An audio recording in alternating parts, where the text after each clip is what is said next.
I say the word living, I want all of us to go around and find the oldest, least technologically advanced item within our area. We're going to have about 2 minutes to do this. So grab your least technologically advanced area, living.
What's up everyone? I'm Gray and this here is my good friend Tripp. Today we're going to be talking about the FFA, issues that are currently facing FFA, and how we can be good advocates for our association and organization. Alright guys, remember when we found the least technologically advanced item at the start of this workshop? For some of this may have been an old tool, or a non-mechanical pencil, or even our advisors. Now, when we hear the word two, we're going to take about 2 more minutes to go ahead and find an item around us that has the latest, most up-to-date technology. Again, that's 2 minutes to find the most advanced technology item. 2.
start of our workshop, we found the least technologically advanced items that we could.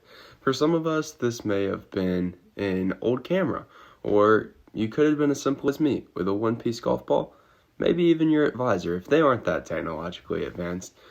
But then we flipped gears and we found a technologically advanced item. For me, it's this new Bridgestone golf ball that I've really been playing a lot recently. As we continue in our workshop, let us not forget the old items that have built our industry and our country.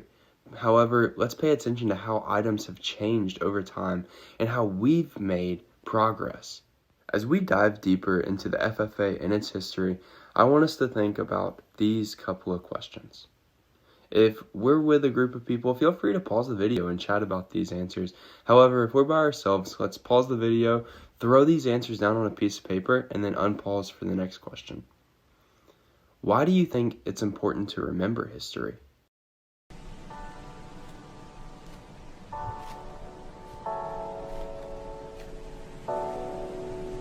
When will we use FFA history?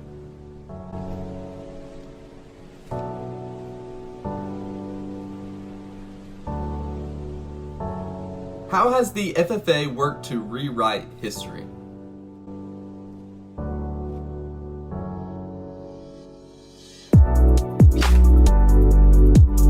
Who is the most important in FFA history to you?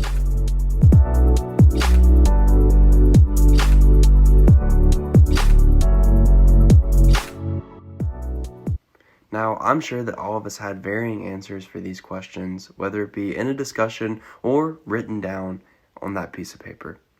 However, how much do we really know about the FFA's history? How much do we know about how it's progressed over the past couple of years? I know in my very first agri-science class, I got the chance to learn about the most important day in FFA history, 1928, the year that FFA was founded by a group of farm boys in Kansas City, Missouri. But I also dug deeper into it. I found the records of how many FFA members were in FFA that first year. During this time, the FFA had a little over 30,000 members from about 1,500 chapters nationwide. Fast forward to today, and the National FFA organization has over 760,000 members from over 8,700 chapters. Oh, not to mention 23,907 of those members are from the great state of North Carolina. Look at that. In under a century, the National FFA organization has gained more than 730,000 members. You know, Tripp, as we look at the growth that FFA has had in general over the years, it's really impressive, but I think it's even more impressive if we step a little closer to home. Let's all jump back to 1965 when the FFA absorbed the NFA.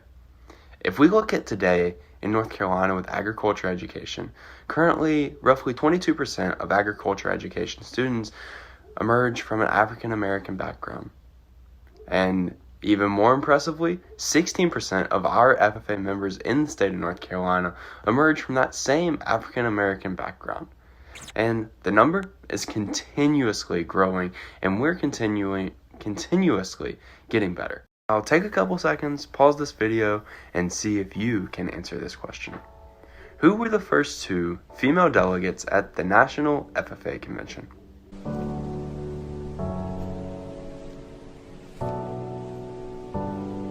That's right, Anita Decker and Patricia Corricky in 1970. Since women were allowed to join the FFA following 1969, they've held numerous positions throughout our great organization. And every single day, we're making more and more steps to become more inclusive of every single individual within our organization. So now let's take a couple of seconds to reflect on what we believe the most important events in FFA history, outside of the ones that I've listed. Now that we have all of those events in our heads, let's write them down on a piece of paper.